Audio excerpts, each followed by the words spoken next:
Before this video starts, I would like to give a shout out to my friend for designing the exterior of the prison.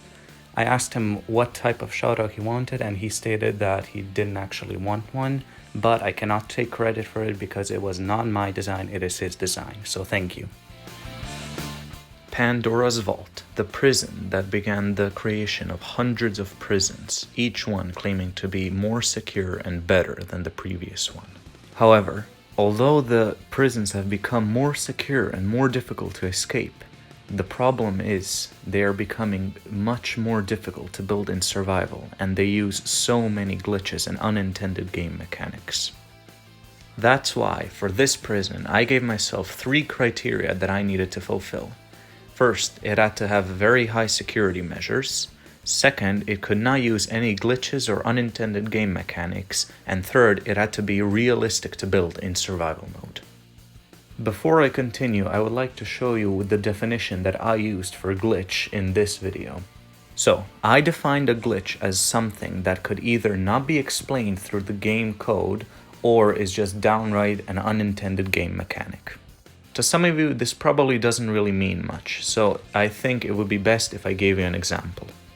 The 3 examples I have are using ender pearls to travel up blocks, using a composter to see through blocks, and the chunk bans. So, in my eyes, using ender pearls to travel up blocks is not considered a glitch because it can be explained with how ender pearls function. They are thrown from your head and they teleport your feet to wherever they land, which means that as long as you have a block underneath to stop your fall, you can teleport up blocks. You will always teleport 1 block higher.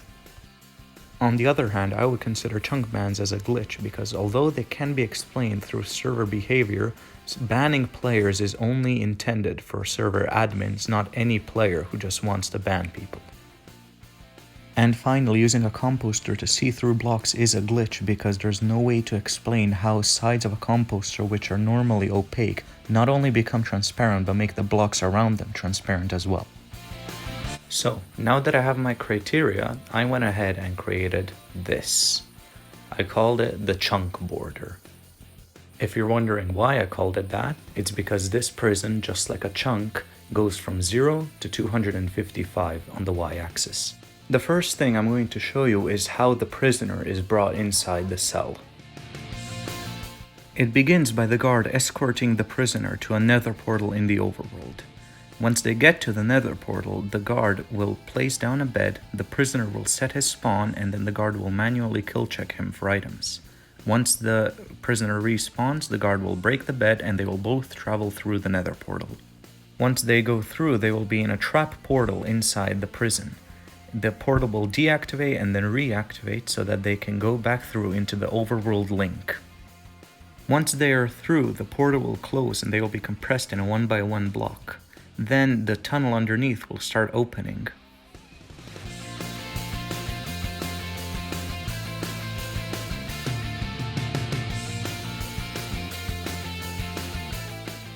When they get down, the guard will open the 1-player door. The guard with the prisoner will teleport up into the control area because it's covered by chains.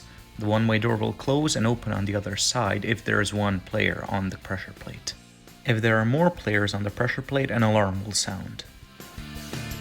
A guard uses a keycard to open the main portal, and then the prisoner goes through, where he will go into the nether, into the main prisoner portal, and be pushed into this 1x1 tunnel.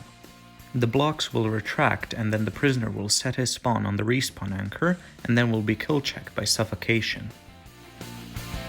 He will respawn on the other side and be automatically pushed down into this tunnel. There, he will make his way through the tunnel until he reaches the final tunnel he must go through.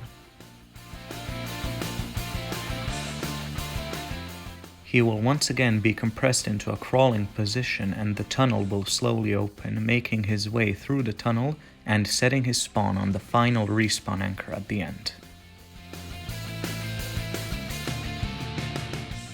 When he sets his spawn, the tunnel will begin closing back up, he will be killed by suffocation and be spawned in a tiny area. An observer will detect the respawn anchor being used, and then after a second after the immunity wears off, he will be splashed with poison and drop down into the main cell. And now I will show you how the visitor can go into the prison to visit the prisoner. He follows the same steps as the prisoner, being manually kill checked, going through the portal, into the trap portal, being deactivated and brought into the overworld link. The portal closes, they are brought down into the one-player door, the guard will teleport up, the visitor will go through the main portal. However, this time, instead of going into the prisoner portal in the Nether, he will go to the visitor portal. The guard will be waiting for him on the observation platform. He will give the visitor an ender pearl so that the visitor can go down to the prisoner.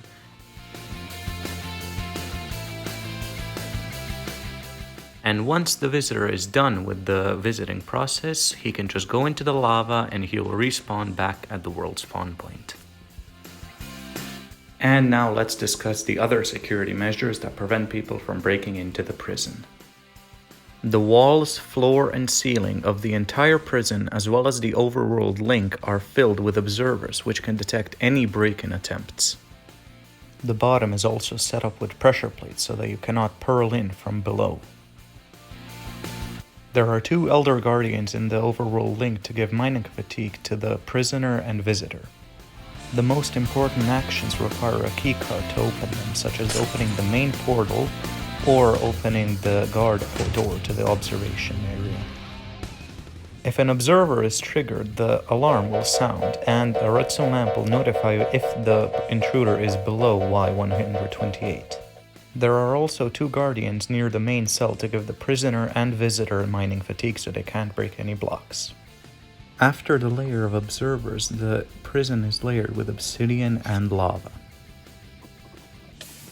If the guard who is in the Nether happens to die, he has an automatic respawn machine which equips him with armor, weapons, tools, and anything else he needs. He can also grab shields, totems, blocks, milk, potions, and anything from his ender chest. If the chest containing poison or glowstone ever happens to run empty, the glowstone lamp will let you know when you need to refill it. If the prisoner continues to run into the lava, the guard can lock the prisoner inside the respawn area. And then he can also drop him whenever he wants. And finally, let's talk about escape methods. Obviously, you can just get a bunch of your friends to brute force their way in using withers since there are no chunk mans in this prison. But theoretically, there could be hundreds of guards ready to encase the prisoner in an obsidian and fight off anyone who's trying to break in as soon as they hear the alarm sound. And since this is a glitchless prison, it will only be fair to use a glitchless escape method, so nothing such as banning the guards. I will be congratulating the first 3 people to come up with a glitchless escape method without sending the alarm. In 3rd place, there is an escape method with 2 or more people who can help you, and they will get a shoutout in my next video. In 2nd place, there is a escape method with only 1 friend, and they will receive a shoutout in my next video, and I will subscribe to you. And finally, in 1st place, we have an escape method by yourself. If you manage to find this, you will receive an entire video from me dedicated to your escape method. And that about concludes the overview of the chunk border. I hope you enjoyed it. See ya!